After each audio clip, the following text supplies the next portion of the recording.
अगर ये लोग वही कह रहे हैं जो शिव सैनिकों की मर्जी है और उनके दिल की बात है, तो फिर इन लोगों के ऊपर ये गुस्सा क्यों उतारा जा रहा है? मेरे ये समझ में नहीं आ रहा। शिवसेना को ये बात भी स्पष्ट करनी चाहिए सर।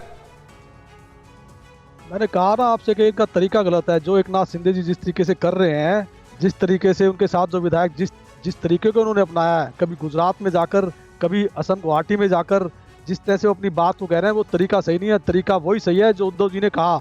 उद्धव जी ने कहा कि अगर कोई बात इस तरह की है, कोई भी इतने सारे विधायक मिलकर के अगर उनके सामने तरीका होना चाहिए। 19 तारीख को जब स्थापना दिवस मनाया जा रहा है जून में, तब हमने देखा बेचारे कोऑर्डिनेशन के साथ काम कर रहे हैं अपने मुख्यमंत्री के साथ। सब कुछ तो उन्होंने किया और चुपचाप बर्दाश्त किया। उनके अंदर खाने सुन कौन रहा था? वरना वो ऐसे जाके जग हंसाई क्यों करवाते?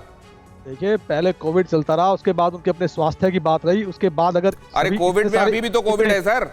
अभी भी तो कोविड के बावजूद मीटिंग्स हो रही हैं, वर्चुअली एड्रेस किया जा रहा है, जहां मिल सकते हैं मिल रहे हैं।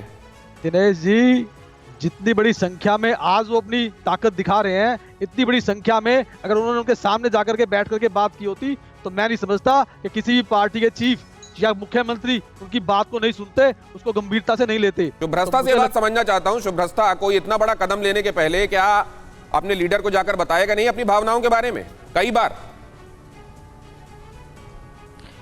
दिनेश जी, जब यहाँ पर ही संजय गुप्ता जी लगातार कह रहे हैं कि ये अलायंस अननेचुरल था, इसके बारे में ऑलरेडी शिवसेना के अंदर विरोध के स्वर मुखर थे, तो या दो ही चीजें हो सकती है ना, या तो उद्धव ठाकरे जी अपने कार्यकर्ताओं से बात नहीं करते, या दूसरी चीज हो सकती है कि अगर वो कार्यकर्ताओं से बात करते तो जरूर हैं, लेकिन वो एरोगेंट इतना है, इगोइस्टिक इतना है कि अपने आगे किसी की नहीं सुनते। इन दोनों परिस्थिति के अलावा तीसरी परिस्थिति तो कुछ नहीं दिखाई दे रही। मैं फिर से कह रही हूँ दिनेश जी, ये बाकी जो भी कॉन्वर्सेशंस हो रही हैं, सबका अल्टीमेट रिजल्ट नंबर गेम पर है। अगर आज शिवसेना और भारतीय जनता पार्टी एक साथ आ जाती है, उद्धव ठाकरे की